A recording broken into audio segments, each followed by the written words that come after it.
I hope all of you enjoyed my 666 Reasons Triple H is a WWE Hall of Famer video.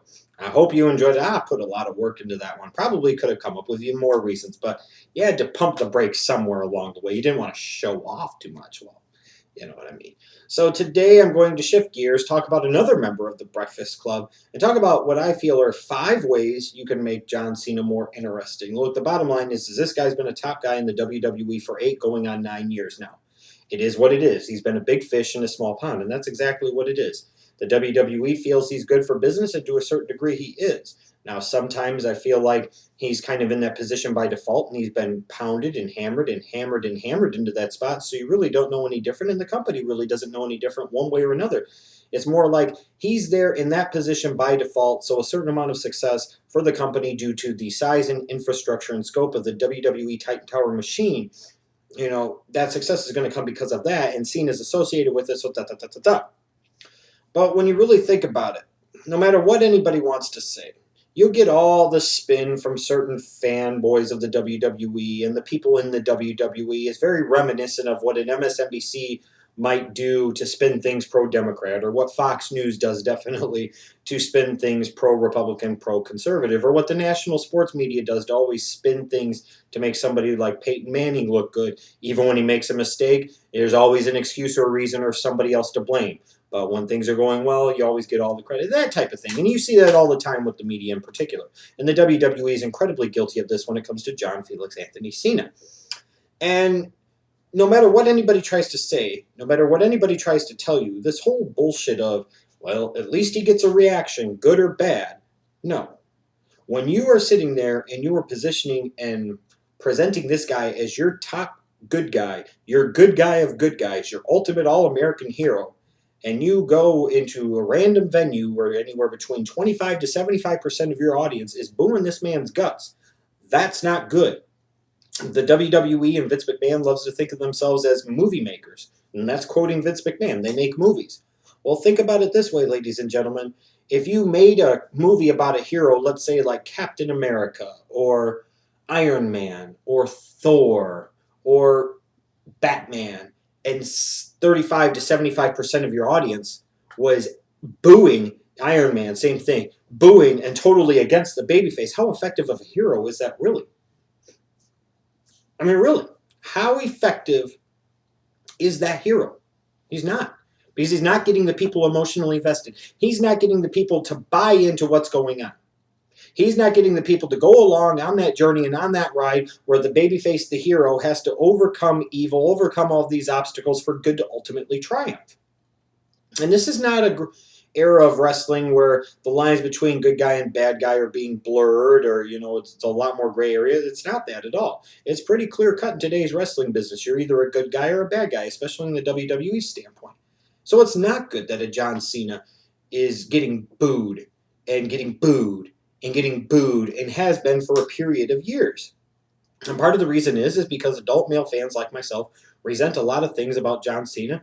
We feel that he represents mediocrity and complacency and the same old shit, different day. And he represents so many different things. He represents what we feel, right or wrong sometimes, is a lot of what's wrong with the WWE today. And to me, people will sit there and talk about, oh, you could change his damn theme music, and you could change his look, and you could change his damn ring attire, you could turn him heel, you could do these things. And yeah, in theory you could, and that would definitely make him more interesting. But we have to be realistic at this point. There are not a whole lot of indicators that type of shit is ever going to happen.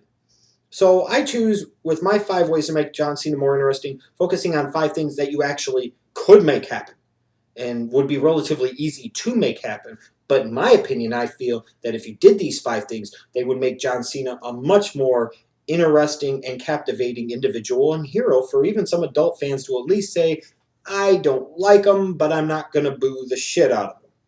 It's kind of the treatment you might get from a Rey Mysterio from the adult fans. They respect him enough. They don't really love him, but they don't hate him enough to boo him. And that's just the way it is. Number 1 in these reasons, you've got to build up some viable new opponents for John Cena. You have to. Because you've been sitting here and going after the Lesnar to bring in to face a Cena. You've had to bring in The Rock a couple of times, a guy who hadn't wrestled for your company in like 8 damn years, and you're bringing him in. That to me is a sad indicator of how poor the quality of competition and opponents and villains are in the WWE for them as a company to throw at your top hero, John Cena. That's reckless. That's ridiculous. That's stupid. Part of the reason that heroes can get over ultimately is because of how well the villains, the bad guys, get over. If you don't have the villains or bad guys, that are villains, that are legit, that are badasses, then why are you ever going to really get on this guy's side that much? You're just going to sit there and say, oh, he doesn't really need me to get behind him. He's just going to fucking win anyway, so what the hell's the difference? And it's a completely legitimate and valid point. You really look at the WWE right now, in terms of full-time in-ring competitors, you can only really, truly make a legit argument for 3 guys being legit competition and opponents for John Cena. That is Randy Orton, CM Punk, and Daniel Bryan. Those 3. And 2 of those guys right now are baby faces. So 2 of the 3 viable, truly legit, no bullshit opponents that you have for John Cena right now are baby faces. The only viable, real heel competition you have for John Cena is freaking Randy Orton. And how many times have we been down that road before?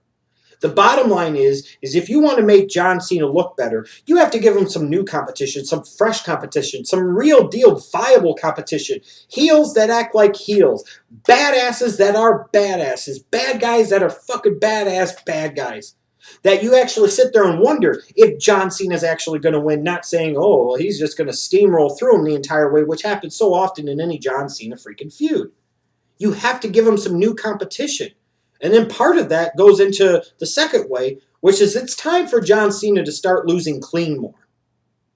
It is, period. Because even when you relate this to another sport, and you see the really good or great teams still might lose, anywhere between 10 to 25 or 30% of their games in the course of an entire year.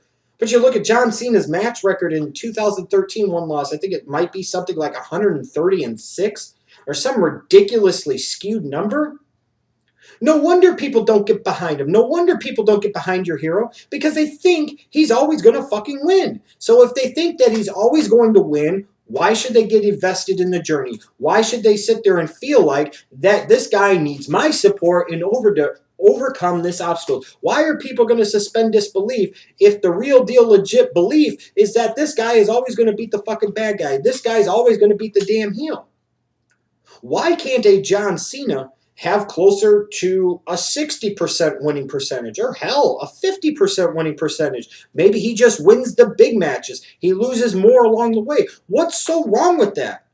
All this talk about he's always got to win, or every time you see somebody new being brought up, it's like you got to send him on a big, long winning streak to win. No, you fucking don't. Because even when you relate it, let's say, to sports, guys are going to lose along the way.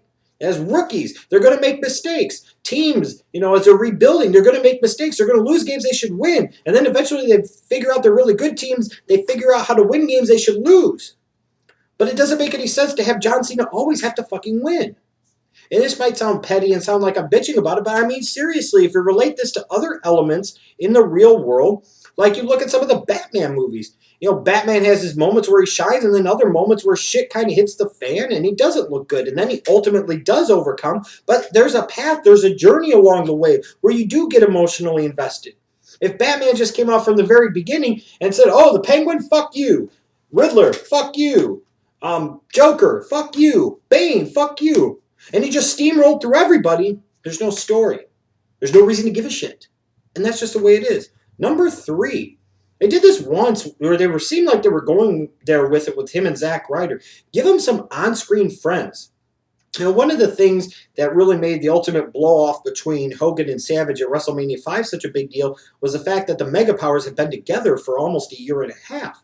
You had these guys be the buddies, had them be everywhere the other person was. You had them be on-screen best friends. They were together. They were associated. So that way, when it came time to split them up, it meant something. Instead of just sitting there and he finishes off and plows through one guy and never lost to him, then here comes the next random fucking, we really don't have a reason for these guys to have any real issue. Why can't a guy like a Zack Ryder be one of John Cena's on-screen friends? Why couldn't you have had, at some point in time, a short-term program between the two? Why couldn't you? Why can't you have CM Punk and Daniel Bryan be on-screen friends of him? They're all baby faces right now. Why can't they? They've all been in the battles together, the trenches together. They've all wrestled each other. They have mutual respect for each other. Why can't they be friends? So that way, if a CM Punk turns on a John Cena or a Daniel Bryan turns on a John Cena, you've got many more reasons to be emotionally invested in seeing these matches and feuds that you've already seen before. You could do that with a Ryback. You could have sat there and done that maybe with a Roman Reigns. You get what I'm saying? Why can't he have some on-screen friends? Why can't he sit there and have these guys that he pals around with and chums around with, and then when it comes time, something happens and something causes a tension and feud between the two of them, and then you've got an issue that people actually care about. Look at how many times now you just have John Cena having feuds and nobody really cares about him. Number 4, you have Cena appearing on Total Divas with his girl, Nikki Bella. Why can't they sit there and utilize Nikki Bella on screen with Cena more? Why can't she sit there and escort him down to the ring as his manager? Why isn't she sitting there making appearances with him every single damn week on television, on camera? You could do so many things with that. With her being in there, it would do so many different things to add layers to the John Cena character that you don't get right now. And don't sit there and tell me, well, it's not good for this or not good for that. Well, it's not good for his image if we present him this way to the kids on Raw or SmackDown. What's the difference? You put him on damn Total Divas. You have him showcased there. You have no problem exploiting it there. So why not on the flip side exploit and utilize that real-life relationship that people understand to be legit and know is legit, and inject some elements of a realism into the John Cena character and give him something different to do. Maybe you sit there and have an AJ Lee come back at him and Nikki gets extremely jealous, or you have an Italian. You get what I'm saying? Have some real deal freaking shit here. You could start an entire feud with John Cena with Bray Wyatt just because Bray Wyatt is sitting there and referring to Nikki Bella as freaking Abigail, or he's trying to make a pass or a move at freaking Nikki Bella and John Cena says enough of enough and you're not taking my bitch, period. Because we could relate to that. We could buy into that. We would suspend disbelief because it's something we would understand or relate to. How would you react if some dude was trying to make moves on your lady right in front of you? How would you feel? How awkward would you feel? You got your lady here and then you got another girl trying to come at you and just gum up the whole works. It would do a lot to help make Cena's character more interesting. And the fifth and last thing, I think, is a little bit less, would be a whole lot more. The bottom line is John Cena suffers, along with a lot of the other top guys in WWE, from overexposure between the Raws, the SmackDowns, all the social media, the pay-per-views, the personal public appearances. You have it. You just see too much of these fucking guys. There's no off season. There's no break from these guys. Why can't you have John Cena only wrestle 8 or 9 months of the year? Would it really be that detrimental to the business, short-term and long-term, to have him gone for 3 or 4 months at a time? I don't think so. Or you have him on for 3 months and off a month, on for 3 months and off for a month, on for 3 months, off a month. You could spread it out. I bet you it would help the creative team in terms of having more time to brainstorm things on what to do with them. It would always help keep them kind of fresh.